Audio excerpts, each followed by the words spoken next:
Hello everybody and welcome. In this video I will show you top tricks for your headphones Creative Zen Pro. So the first one is you can enable ANC by pressing ANC button.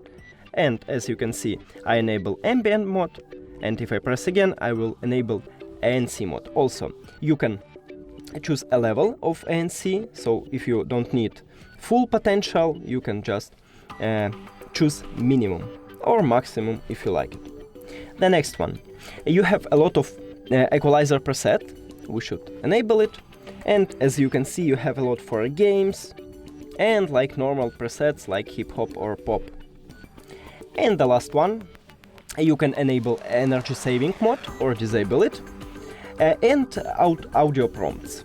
That's it. Thank you for watching this video. If you found it helpful, please consider subscribing to channel and leave the like on the video. It's really important to us.